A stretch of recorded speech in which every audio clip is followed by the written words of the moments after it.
The Amos and Andy Show.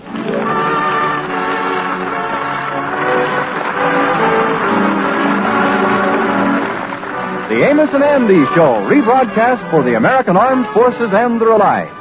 And now, here they are, Amos and Andy.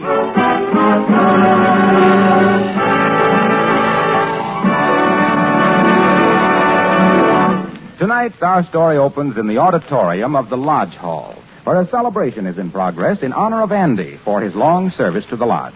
He's one of the few early members still active. Right now, the Kingfish is on the platform before the members, completing a speech of tribute. Andy is sitting on the stage right in back of him. And so, fellow members, I am proud to pay tribute to our brother here on the platform, Mr. Andrew H. Brown, who has been in our lodge for 20 years. Before Mr. Brown applied for membership with our lodge, the census of opinion was that Andy was a bum. He didn't have no money.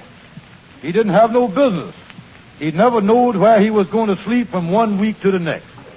Now, let's look at him now and the progress that he has made in the last 20 years. Today he is, I would say, well, he is, well, he's a fine, healthy-looking man. So, Brother Andrew, on behalf of the membership, we present you as a token of our esteem this brand new, genuine electric clock which set us back $8.50.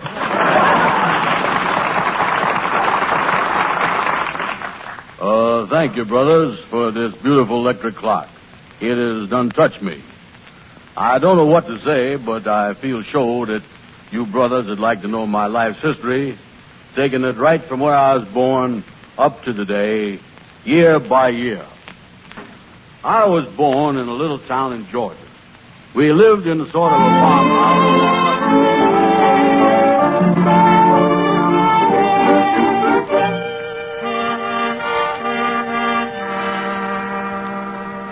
That was some speech that Andy made last night. I bet he must have talked for 2 hours. Yes, Amos, I tell you, I stayed till he was 18 years old, then I left. How long did you stay, Fluky? Well, I stayed till he was 24, and that's about all I could take. I wonder how long Andy spoke there. Well, I tell you, that boy really gets carried away with himself, don't he? Yeah, you're right, Fluky. When I hear Andy get wound up and go into a thing like it done last night, sometimes I wonder if this country ain't making a mistake by having freedom of speech. Well, the trouble with Andy is... Good morning, gentlemen. Good morning. Well, hello there, Brother Andy. Hiya, son. Fluky, get out the way there a second, will you? I want to plug this clock in there and set up on my desk. Oh, yes, Mr. Andy. This show is a nice clock you boys gave me last night for my 20 years anniversary. Oh, yeah. Now, Andy, you got to spin that little wheel in the back of it to get it started. Yeah. Well, don't seem to go. Let's see if you got it plugged in tight here. Yeah, the plug is in good. Yeah, that's funny. A clock that won't run. I wonder what she gets if you was only in the lodge 10 years. Well, I can't understand it. That's a $8.50 clock. It ought to work. Well, I got it plugged in, and I done turned the starter. What else can you do? Say, fellas, you know I, as a scientist, I could take it over to my laboratory and smack it a couple of times with a hammer. Hey, wait a minute. I just found this paper in the box that the clock come in.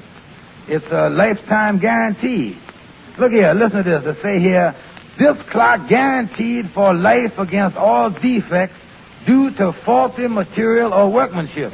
And it's signed by the Wilton Clock Company.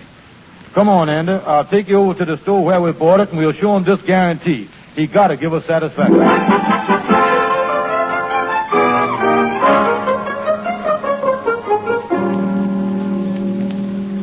Kingfish, I know you bought the clock here, but it was the last one I had in the store. Yeah, but don't you see, the clock don't work. Yeah, and there's a lifetime guarantee that come with the clock. Listen, boys, that's the manufacturer's guarantee.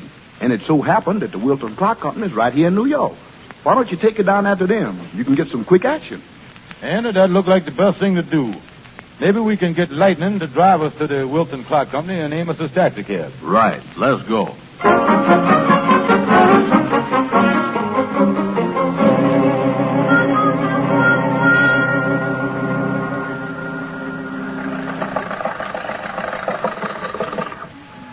this must be the place that say the Wilton Clock Company up there. Yeah, this is it, all right. All right, you wait here, Lightning. This ain't gonna take long. All right, sir. I'll wait here for you. Hey, this sure is a big plan they got here. Yeah, must take a lot of equipment to turn out clocks that don't run. Well, Andy, I think that... Halt! That soldier can't be talking to us. Halt, or I'll shoot! That's us. What do you want? This is a war plant. Oh, well, ain't this the Wilton Clock Company? Yes, but it's been converted into a war production of precision instruments. Oh, yeah, that's it, huh? Well, you see, Mr. Soldier, the reason we done come down here is that I got a Wilton clock that don't work, and it's got a lifetime guarantee on it. Come on, Andy. Let's get out of here. The lifetime guarantee don't mean much if they're going to shoot you on the way in now. Let's get Yeah, well, wait a minute, Kingfish. Wait, the company must stand back of their clocks here. They must still do that. Mister, ain't there nobody in there that I could get satisfaction from? Well, Mr. Wilton is still running the plant. I guess you could see him. Yeah, well, thank you, mister. We'll be right with you. Kingfish, we better tell Lightning we'll be a little longer.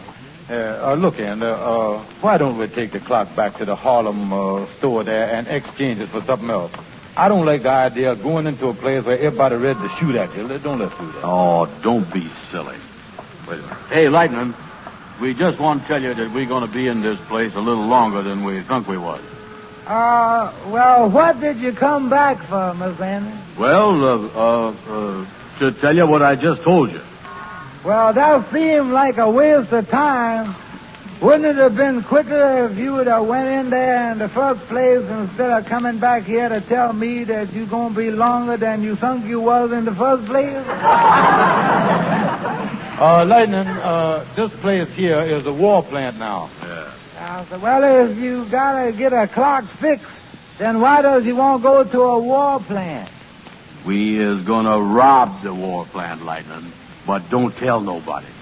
Wouldn't that be dishonest? Oh, Lightning. Come on, Kingfish, come on. 10 years ago, I would have swore that Lightning couldn't get no dumber, but he done fooled me.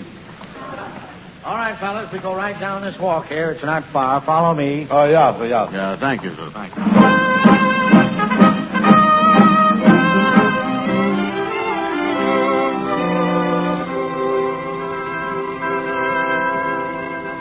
Ralph, I think you've done a wonderful job on this altitude device. Well, thank you, Mr. Wilton. I think if it's successful, it will be the most important development of the year in combat aviation. The beauty of it is it can be used on those big B-17 Flying Fortresses or on the P-38 Lightning. I think they're going to try it out on the P-38 Lightnings first. The principle's very revolutionary, too. The secret of the whole instrument, the actual heart of it, is these two little screws right here. They're made out of that new highly sensitive metal that we developed right here in the lab. Well, I don't have to caution you about guarding all this very carefully, Ralph. I should say not, Mr. Wilton. Now, these are the only two metal screws of this type in existence. And this is the only set of plans, so believe me, I'm taking no chances. Oh, did you say that altimeter clock is on the way? Yes, it should be here any minute. Oh, good. Then I can finish this thing up. I better check with Benson out front on that. Benson speaking. Benson, this is Mr. Wilton. I'm expecting a couple of men with a new type altimeter clock for those new pursuit planes. Now, you send them back to my office as soon as they arrive. Yes, sir. Oh, by the way, these men are supposed to put some finishing touches on this altimeter clock when they get here. Oh, then I suppose you want them to put on coveralls as usual. Certainly. You know our rules. Yes, Mr. Wilton. Goodbye. Oh, say, Ralph, come down to my office for a minute. I'll show you our new assignment.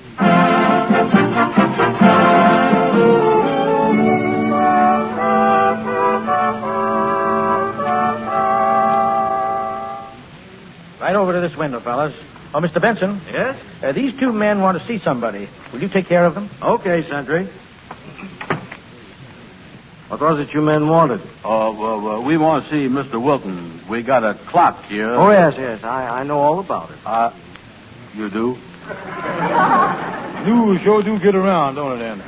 Come in through this gate here, please. Yeah, I guess the man at the store must have phoned down and told him about it. All right. You take off your clothes right here. Yeah, well, excuse me for protruding, but Did you say something about taking off your clothes? That's right. Can't go in the plant with those clothes on. Well, ain't it liable to be a little drafty in there, mister? Yeah, this is just a clock factory, ain't it? You ain't running no Turkish bath or nothing on the side, is you? Now, look, I haven't got time to argue with you. Before you can go back in that plant, you've got to put on coveralls. Coveralls. Look, mister, we don't want to seem pig-headed about this thing, but the only reason we is here... I know why you're here, and you've got to put on those coveralls. Just to see Mr. Wilson, huh? That's right. You know, Kingfish, the more I hear about this fellow Wilton, the more I sees why the clock won't run. Say, mister, when we get all fixed up here, what does we do and where does we go to find Mr. Wilton? You go straight down to the end of the passageway, turn left, and it's the first door. Thank you. Yeah, well, we might as well get started here. Get off my coat. You know something, Kingfish? Taking advantage of a lifetime guarantee ain't as easy as a lot of people think it is.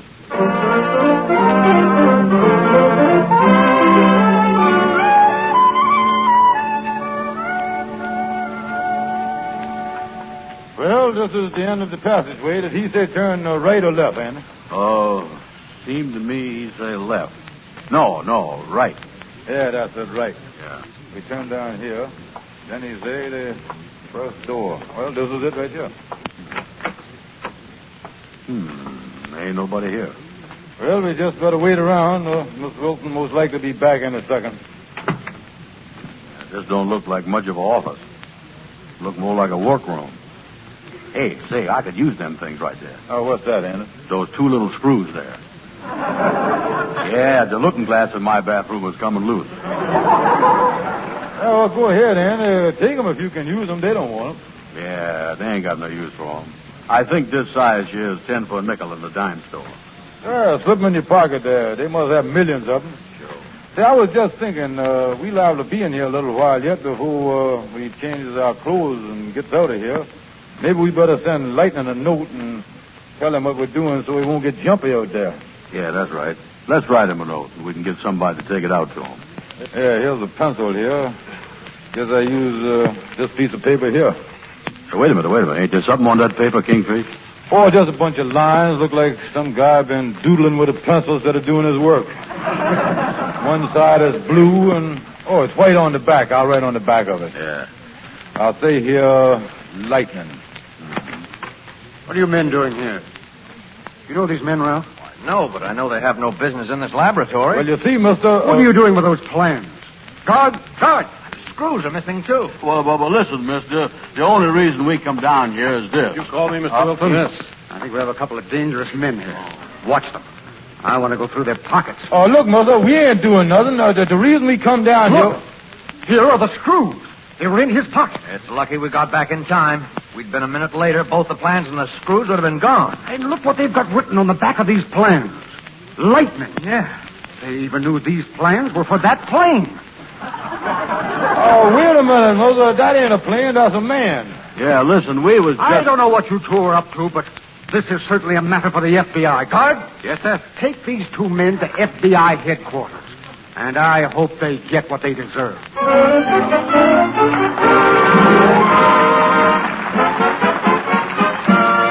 Intermission time on the Amos and Andy Show, and that means our intermission orchestra, directed by Raymond Scott, with Dorothy Collins to sing.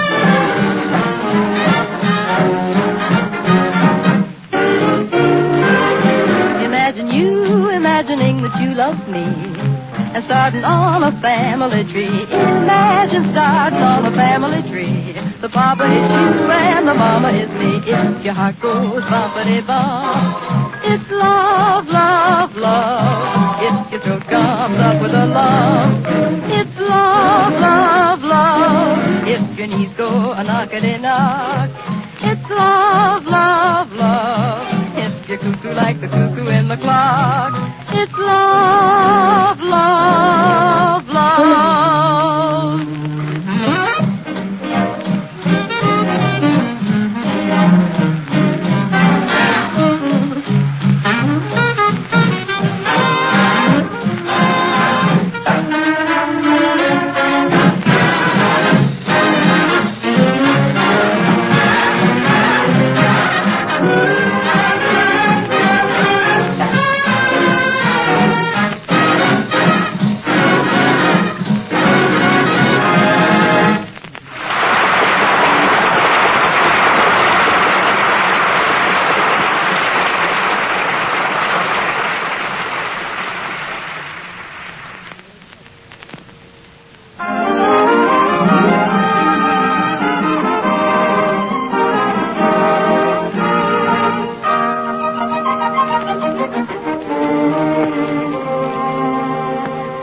Well, they've got Andy and the Kingfish down at FBI headquarters.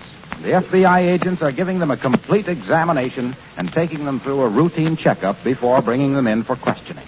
I think that's everything on that, Harris. Brown's weight, 205, height, 5 feet 11 and a half. Right. Stevens, 191, 6 foot. All right, boys, you can put your shirts on. You know, Andy, I'm getting mighty sick of putting my clothes on and off here. Yeah, we should have come out in our bathrobes today. All right, Harris, take him over to fingerprinting.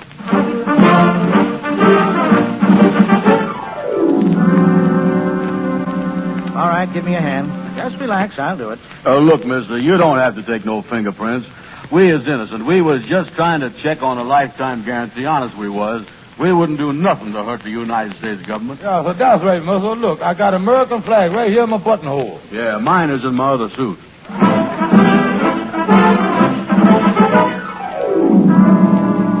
All right, Harris, turn him around now. I want to get a profile. Mister, you ain't got to take our pictures. Nobody believes us, but we ain't done nothing wrong. Yes, sir. I'm pleading with you, mister. Won't you please believe that I ain't... wait a minute. What's the matter? My left profile on the side there is much better. Oh.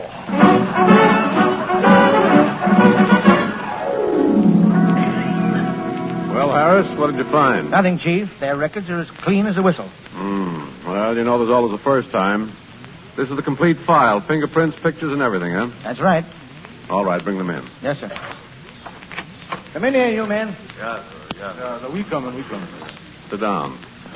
Mister, we've been trying to tell all your assistants here that they is making a mistake. Yeah, just like I say, mister, I wouldn't do nothing to hurt the government. I, as a patriotic man, I, as one of the earliest American settlers in our apartment house, I wouldn't do nothing.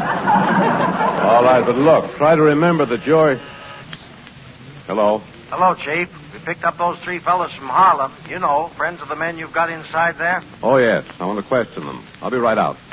Mister, you don't really think that we meant to steal that stuff in the workroom there, do you? Well, frankly, boys, I don't. But we've got to make these routine investigations to make sure. Pardon me a moment. Yeah, well, that's a relief. We'll wait right here. How do you do, man? My name is Hood. I'm in charge here. Hennessy, did you get their names? Yes, that's Amos Jones. That's Henry Van Porter. This fellow they call Lightning. Man we thought was a plane. Mm-hmm. And you're friends of Brown and Stevens, is that right? Yes, to tell you the truth, they is our best friends, mister. Yes, we've known them for many years. And if there's any information you want, we would be only too happy to divulge it. I see. Well, what about you? You're the fellow that drove them down to the plant, aren't you? Yes, I the fellow that drove them down to the plant in the taxi cab. Mm-hmm. While I was waiting for them, they never did come out. And I waited for 2 hours for them. Mm-hmm. And then I whizzed on home. I see. Well, tell me, what do you know about these men as far as their reputations go? Well, mister, I tell you the truth, I know they're liable to get into a little scrape now and then like anybody's liable to do, but I can tell you this, that they would never do anything against the federal government. I know that. Why, certainly not. From my own personal contact with them, I know that they has always felt that crime was in bad taste. I don't know what they're accused of, mister, but I sure it must be some mistake around here. In other words, you men all feel positive that Stevens and Brown would do nothing against the law. Yes, sir. I would swear to that. Yes, sir. Except for one thing, but I guess I better not say nothing about that, though. Well, what is it? Remember, you've got to tell the truth here. Well, I wouldn't want. I wouldn't like for you to repeat Mrs. Brown told me not to say nothing about it. But when he left the cab, he said he was going in to rob a war plant. Oh, now we've got something to go on.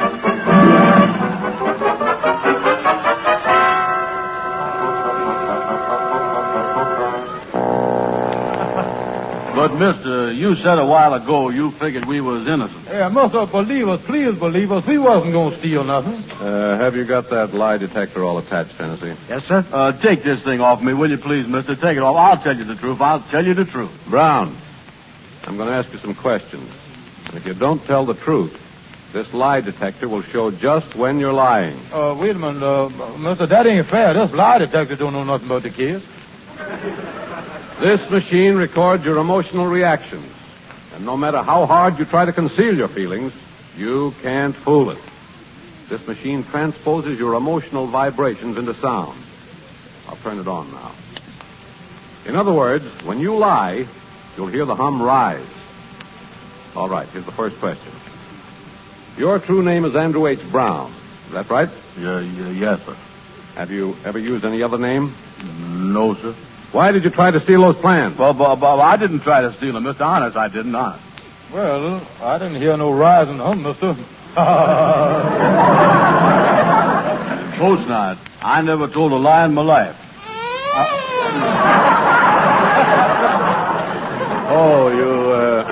You haven't, huh? Mister, you must have a short circuit in there someplace. Mr. Brown, I'm interested in your source of income. Just what is it that you do to earn a living? Well, I is in partners with the Kingfish here. And what does he do for a living? Well, I would say he's just about the same as me. All right, what do you both do then? Oh, well, we works hard all the time, if that's what you mean. I mean by that, pretty hard. Mister, is that machine incinerating that my friend is lying? It's doing more than insinuating. Andy, pull yourself together there, son. Brown, do you still maintain you just went inside that factory to get a clock fixed? Yes, sir.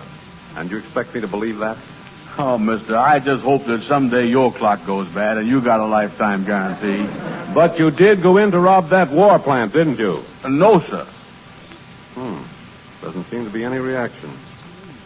Brown, I wonder if you could be an innocent accomplice in this thing. Yes, sir. I'd be glad to.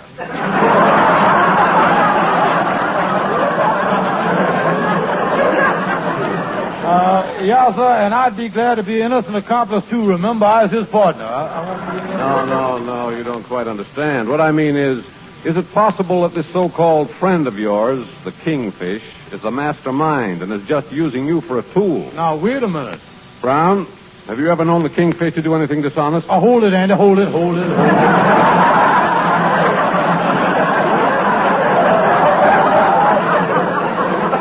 Now, what's the matter? Andy, before you answer that question, I want you to calm yourself down there. I want you to get your emotions leveled off as smooth as a pool table. All right, answer the question. Have you ever known the Kingfish to do anything dishonest? Well, I didn't hear nothing. I did. Well, what I was going to say is, I know the Kingfish is honest, all right. Well, that is, I think he is. Well, what I mean is, he's honest most of the time. But that is to say, he honest at least half of the time. Look, mister, maybe we better get off this question before we blows a fuse here. Yeah, sir, mister. I'm going to tell you, that machine there is just naturally suspicious. Listen to me, young man. Did the Kingfish take you into that plant to steal those plans? No, sir, absolutely not. I see. Hennessy, what does the chart show? No guilty reaction on any of the key questions, sir. Well, boys, I guess you've been telling the truth about the clock. Looks like we were up the wrong street. You mean that we can go, mister? Yes, I'm sorry about this, but we have to check into these things. I guess you were pretty sore at me there for a while, but, well, I'm not such a bad guy, am I? Oh, no, sir. I think you is a swell fella.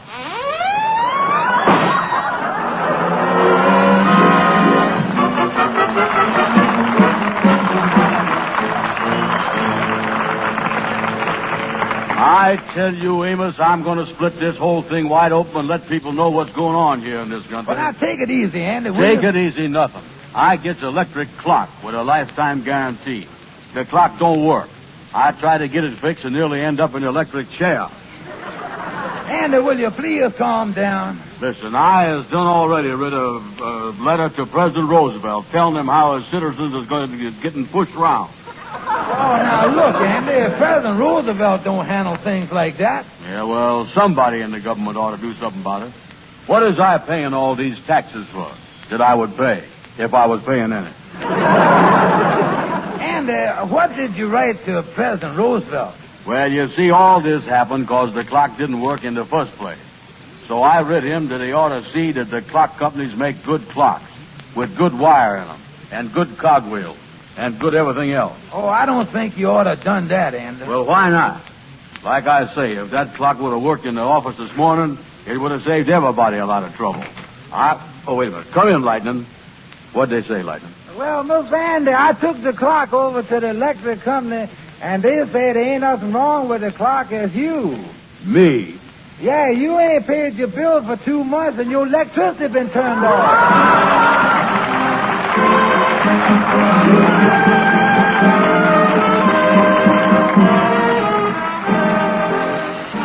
Amos and Andy will be back with you again next week.